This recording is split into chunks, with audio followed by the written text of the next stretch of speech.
Father returning in the end times. Okay? It's talking about all hell breaking loose. When you go to verse 8, it says, was the Lord, all right, displeased against the rivers? Because all hell is going to be breaking loose when those chariots fully return. See, the chariots are showing themselves, but the full power of them coming to this earth is going to cause all sorts of hell. Okay? Was thine anger against the rivers? Was thy wrath against the sea?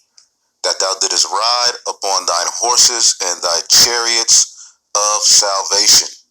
Now the word for chariot, okay, and that's what he's going to use to deliver the tribes.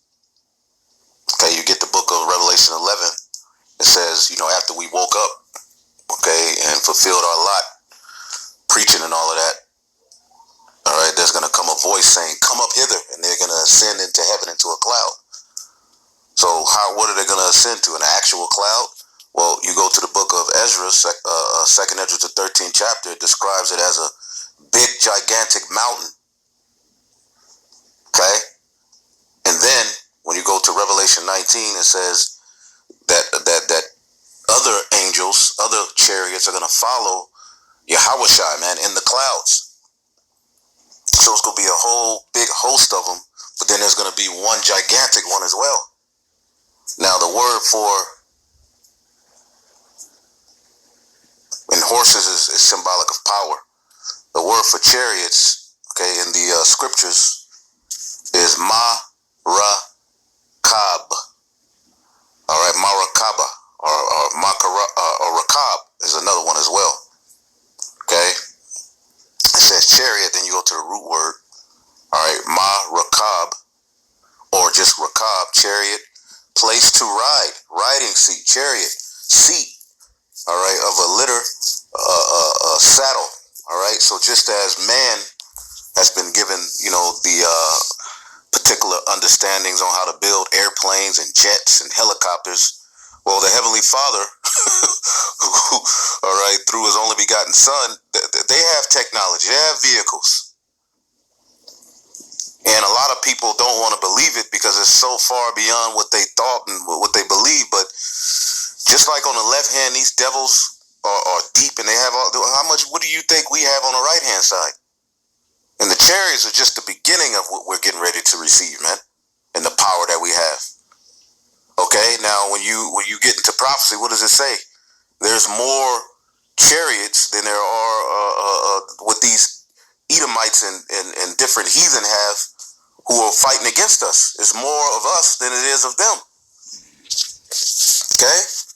And you go to Rakab, to mount and ride, to mount and ride, to sit, to ride, to cause to ride. Okay? So the chariots, and what Habakkuk is describing in this vision, which is a prayer as well, okay, in a song, okay, it's like a poem when you read it, but he's describing the chariots of salvation returning. For what? Thy bow was made quite naked. Okay? According to the oath of the tribes. Because there was an oath.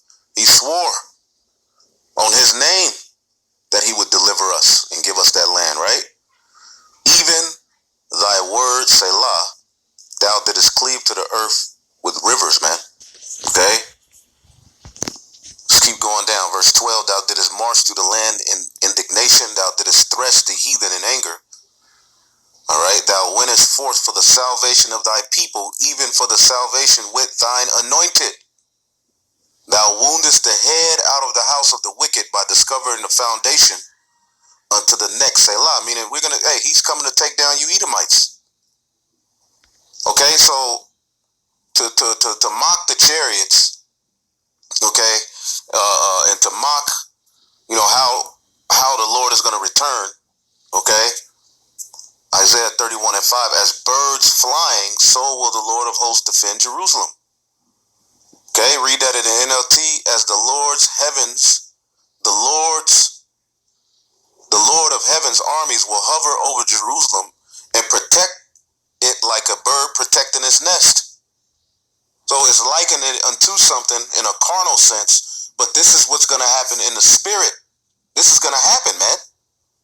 As birds flying, so will the Lord